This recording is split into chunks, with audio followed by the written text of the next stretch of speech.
तसव्वुर करें एक ऐसे शख्स का जिसके गुस्से की दहशत से बड़े बड़े जर्नैल कांपते थे, जिसने सिर्फ 8 साल हुकूमत की, लेकिन इन 8 सालों में उसने सल्तनत उस्मानिया का नक्शा 2.5 गुना बड़ा कर दिया। उसने खजाना इतना भर दिया कि अपनी मोहर लगाते हुए वसीयत की, मेरे बाद अगर कोई बादशाह इस खजाने को मुझसे ज्यादा भर दे तो वो अपनी मोहर लगाए, वरना क़यामत तक इस खजाने पर मेरी ही मोहर लगी रहे। और वाकई सल्तनत के ज़वाल तक इस खजाने पर इसी बादशाह की मोहर लगी रही।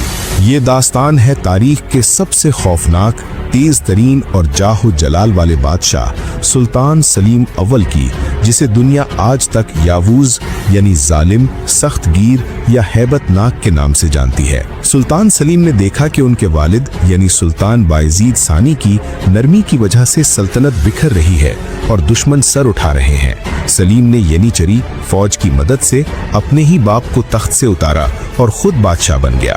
लेकिन तख्त पर बैठते ही उसके सामने सबसे बड़ा खतरा उसके अपने सगे भाई यानी शहजादा अहमद और शहजादा कौरकुत थे। सलीम का उसूल बहुत वाज़ेह था, रियासत की बका के लिए हर रिश्ता कुर्बान किया जा सकता है। उसने अपने दोनों भाइयों और उनकी औलादों को बेदर्दी से कत्ल करवा दिया। ये एक इंतहाई जालिमाना फैसला था, लेकिन सलीम नहीं चाहता था कि उसके पीछे कोई भी बगावत की चिंगारी बाकी रहे, क्योंकि उसे एक बहुत बड़े तूफान का सामना करने के लिए मशरिक की तरफ जाना था। ईरान में सफवी सल्तनत का हुक्मरान शाह इस्माइल एक नौजवान और इंतहाई ताकतवर बादशाह था। उसने खुद को नाकाबिल शिकस्त समझ लिया था और अनातोलिया यानी तुर्की में बगावतें करवा रहा था।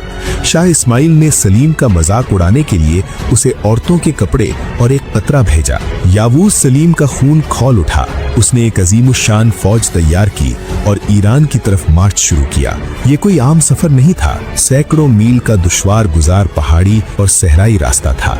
शाह इस्माइल ने झलसी हुई जमीन यानी स्कॉर्च्ड अर्थ की हिकमत अमली अपनाई और रास्ते के तमाम कुएं और फसलें जला दी ताकि उस्मानी फौज भूखी प्यासी मर जाए। सलीम की अपनी फौज यानी यनीचरी थक कर बगावत पर उतर आई।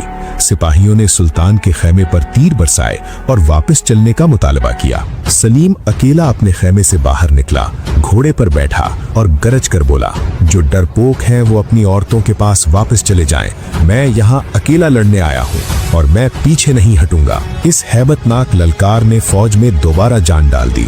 23 अगस्त 1514 को चालदरान के मैदान में दोनों अजीम ताकतें टकराईं। शाह इस्माइल के पास दुनिया के बेहतरीन और तेज तरीन घुड़सवार थे, लेकिन सलीम के पास एक ऐसा हथियार था जिसने जंग का नक्शा बदल दिया, तोपें और बारूद। सलीम ने बैलगाड़ियों को जंजीरों से बांधकर एक दीवार बना दी और उनके पीछे अपनी तोपें छुपा दी। जब सफवी घुड़सवारों ने अंधाधुंध हमला किया तो उस्मानी तोपों ने आग उगलना शुरू कर दी। सफवी की फौज कट कर गिरने लगी।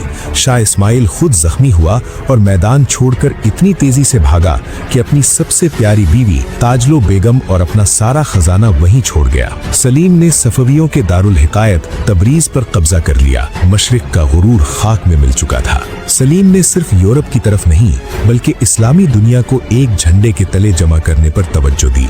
चालदरान के बाद सलीम की नजरें मिस्र की ममलूक सल्तनत पर थीं। ममलूकों ने शाह इस्माइल का साथ दिया था।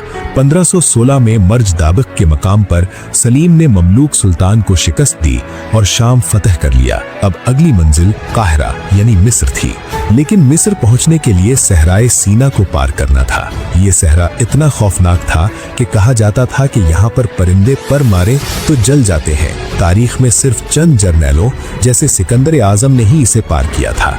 सलीम ने अपनी फौज को सहरा में उतारा। सख्त गर्मी और रेत के तूफान थे। अचानक फौज ने देखा कि सुल्तान सलीम अपने घोड़े से उतरे और पैदल चलने लगे। वजीर हैरान हुए कि बादशाह पैदल क्यों चल रहा है। जब वजीरों ने पूछा तो सलीम ने रोते हुए जवाब दिया, क्या तुम्हें नजर नहीं आ रहा?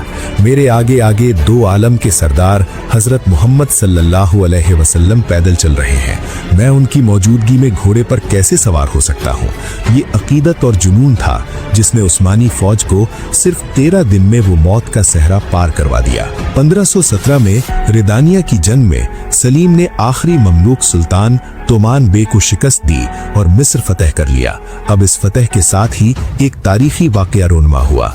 अब्बासी खलीफा ने खिलाफत की जिम्मेदारी और तबरुकात, जिसमें नबी करीम सल्लल्लाहु अलैहि वसल्लम का खरका मुबारक, तलवारें और परचम शामिल थे, सुल्तान सलीम के हवाले कर दिए। जुमे के खुतबे में जब इमाम ने सलीम को हाकिम हरमैन शरीफैन यानी मक्का और मदीना का हाकिम कहा तो सलीम ने वहीं टोक दिया और रोते हुए कहा, मुझे हाकिम नहीं खादिम हरमैन शरीफैन कहो, मक्का और मदीना का खादिम कहो। सल्तनत उस्मानिया अब बाकायदा खिलाफत उस्मानिया बन चुकी थी। मिस्र से वापसी पर सलीम का रौब ऐसा था कि पूरा यूरोप कांप रहा था कि अब ये तूफान हमारी तरफ आएगा। सलीम ने बहरिया को तैयार करने का हुक्म दिया और एक नई मुहिम यानी शायद रोड्स या इटली की तरफ के लिए इस्तांबुल से निकला। लेकिन तकदीर के फैसले कुछ और थे।